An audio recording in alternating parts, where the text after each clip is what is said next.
This is the master lock, the cable lock of some sort. I want to look this up and see what it is. I don't have a key with me.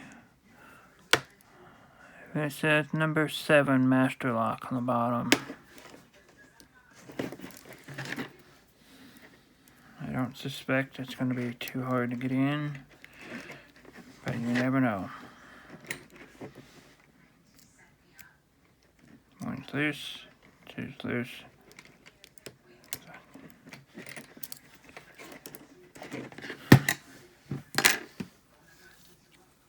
Yikes. Yeah.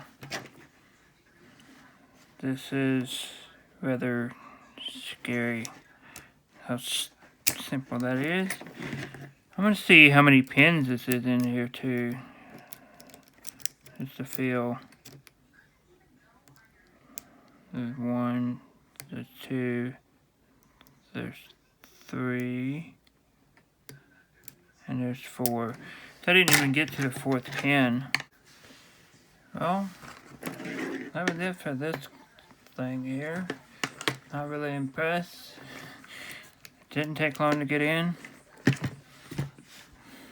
you want to see more videos of these, if you want to send me some locks, I'd be happy.